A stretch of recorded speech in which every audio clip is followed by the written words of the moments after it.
Hi, my name is Jim Odonnel.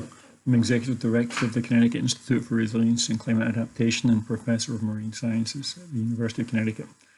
And I want to talk today about the effect of increasing sea level on flood risk in Connecticut, an area with complicated coastal geometry. And I want to thank Mike Whitney, Alex Felson, Alex Cifuentes, and the Circuit team for their contributions to the ideas I'm going to talk about today. Long Island Sound is about 150 kilometers long from east to west. This view shows Kings Point in the bottom left and New London at the top right. And it's about 40 kilometers wide. Tide gauges are available here at New London, New Haven, Bridgeport, and Kings Point because they're important harbors. The figure on the right shows the return interval for the total water level at New London. And the return interval at 1.5 meters is about 10 years currently. So if sea level was to rise by 25 centimeters, or if it had been 25 centimeters higher over the last 100 years, then the data that we would be looking at would fall along this blue line. And what that would mean is that the elevations on the shoreline at 1.5 meters wouldn't be getting flooded once every 10 years on average, but rather they would get flooded once every 2 years on average. So the bottom line of this figure is that and it's a robust result because there's not a lot of scatter around the data in that range. If 25 centimeters would lead to a 5-fold increase in flood risk at the 1.5 meter elevation level. And it's as simple as that, and one can extrapolate that for other leads. Bottom line is that changes in flooding frequency due to small changes in mean elevation are large. Now we can do this in New London because of this great data, but in many places in Connecticut the shoreline is complicated. And flooding occurs on roads. This is Route 146, a coastal road that connects the centers of the townships to the east of New Haven. And it occurs in about 10 places there, shown by the blue circles, more than once a year currently. And what we have to decide is what to do about that. And how do we decide? It's an important question. But the first science issue is, well, what causes this flooding and how do we expect it to change? Because that drives the benefits to action. So I'm going to talk about one particular site to illustrate what we've done, and then I'll talk about a more complicated situation. So in this figure on the left, Satcham's Head Road is what they call Route 146 in this particular part of town, and it's the head of a cove. It's called the Cove, in fact. It's a marsh. The marsh has been degraded substantially by the presence of a causeway to carry Daniel Avenue across the mouth of the cove, and the marsh's exchange is limited by a culvert, which is underneath the road. And we can get elevations of the roads and the marsh and the hills from LiDAR and GPS, and that's what I show on the right. And I use that to create a model which links the things that we know, that is the sea level in Long Island Sound, to the thing that we want to know, the sea level fluctuations at Route 146. And we do that by simply using conservation of volume. And the top equation says the rate of change of the volume in the marsh is equal to the flow in and out. And then there's one additional step which says that the rate of change of the volume is equal to the area of the marsh at a particular water level elevation times the rate of change of that elevation. And that's really the key. The dependence of A on eta 1 comes from the LiDAR data and the GPS data. The d1 dt is then computed from the difference between the fluxes. To close the problem, we got to relate the flux Q12 to the difference between the water level in the marsh and in the Long Island Sound, and that's eta 1 and eta 2. And then the coefficients are the cross-sectional area in the vertical of the culvert, the wetted perimeter, the Manning's-N coefficient, etc. And this is all very conventional hydraulics.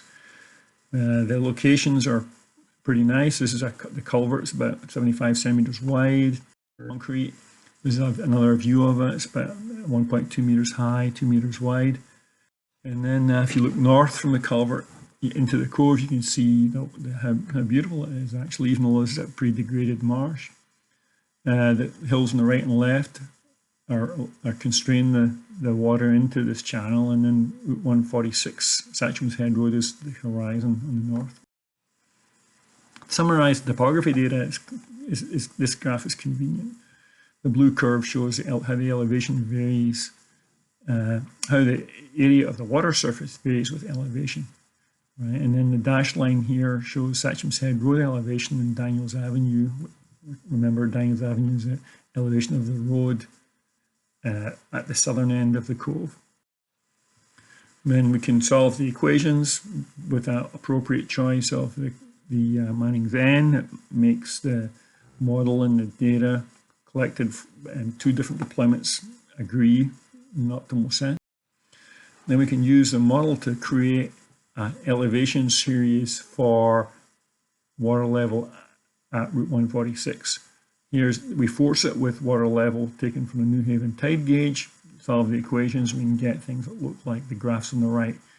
The one on the right, the top one, shows that the storm which created the highest water level at New Haven, and then we predict that the water level in the cove exceeded Daniel Avenue, and it exceeded Satcham's Head Road. And so this predicts Satcham's Head Road would be flooded for a couple of days, as it was. And then we can summarize these storms this way. Here are the top 10 storms, and what I show here in the red line is, well, the blue line first with the squares is the water level, the maximum water level in the sound for the top 10 storms observed at New Haven. And then the red circles in the red line show the simulated water level in the cove during those storms. And when you see that the biggest two storms, the water level in the cove and the water level in New Haven, were roughly the same. That's because the water level in Lyle Sound was above Daniels Avenue, and it poured over the road into the cove. And it lasted long enough that the water level in the cove, during these two big storms, it lasted long enough that the cove filled up. But during these other storms, although it was going over the top of Daniels Avenue, the duration was not sufficient to fill up the cove, and so the water level never got high enough to flood Satcham's Head Road, even though it was flowing over the top of Daniels Avenue. But if we increase the mean sea level, then the New Haven water level gauge would show this blue dashed line. It's 25 centimeters above the blue solid line. And then when you simulate the water level in the cove, you get the red dashed line. So now the red dashed line shows that it's above Daniels Avenue again, lots of the time there too. And so Satcham's Head Road is flooded for all the storms. That is, the red dashed line is above this black dashed line. So the flooding frequency, it has gone from being like twice in 15 or 16 years to being 10 times in 15 or 16 years. That change is sensitive to the elevation of Daniels Avenue, the size of the culvert, etc. Here's a similar place, but more complicated. Here is another big marsh. It's a little creek with a tide gate where Route 146, which is the white line, crosses the creek. It's called Sybil Creek. This constrains the flow, and during Sandy, the water level was over the road, pouring over the tide gate and into the marsh, but through a narrow constriction. It's about 10 meters, 15 meters wide. And in addition, wave overtopping was driving water over this beach into the cove as well, not the cove, into the marsh. And so we made a model of that too, and we have to represent the flow and the overland flow differently and the flow over the road slightly differently. But we constructed a model which conserves volume, and it predicts the water level for Sandy, and it was consistent with the high water level elevation observed by the USGS at this location, the yellow pin. And what we find is, again, that as sea level rises, the water level, what this shows on the right is the predicted maximum water level during Sandy, and what it would be if sea level increased by 0.1, 0.2, etc., up to 0.5 meters. And what you find is that the maximum water level increases in the cove faster than the water level in the sound. And that's because the flood protection value of the volume of the cove and the elevation of the road is lost. Now, all these houses which are in this area just south below the pin, they were not flooded during Sandy. The water was close to them.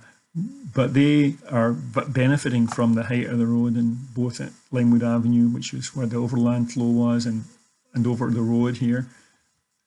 And they need to be aware that what they're vulnerable to is not the water level just in the cove here, but also the size of this connection at the Sybil Creek and the elevation of the road. And so we need to make sure that people who are affected by adaptation decisions understand the flood risk. So the only final point I want to add is that people who benefit from these adaptation options should be consulted, and perhaps they should pay the cost. And the hydrology and the geography dictate that. We call those zones of shared risk. Models that don't resolve the details of these flow pathways and the effects of modifications, I don't think are really very useful.